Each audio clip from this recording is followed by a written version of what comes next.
етіп жатырмын. Мына киімдерді жинап жатырмын. Медрестегі киімдерді. Сол үшін залға келіп жинап жатырмыз. Бізде зал суық. Поэтому вот такой көмектесетіндей. Қызымның қасына қойып қойдым.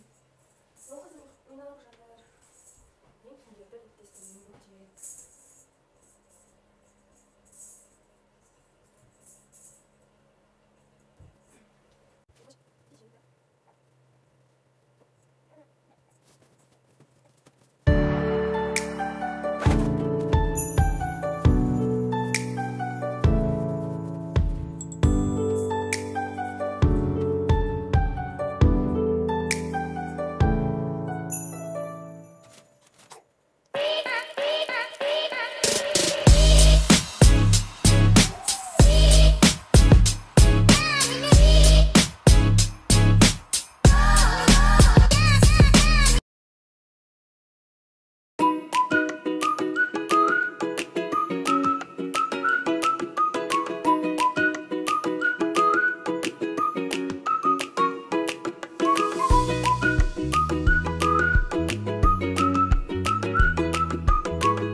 Анау кино көрдіңдер ма?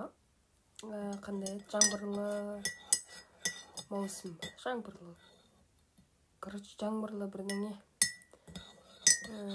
Сол кино көрдіңдер ма? В общем, қызық кино екен, көріңдер.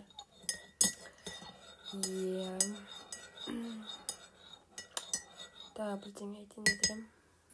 Сол кинодан кейін қызыңда садикке беруге қорқып қалған соң ужас көрсеңдер, сендер де қорқып қаласыңдар. Мен шай ішіп, сол отырған.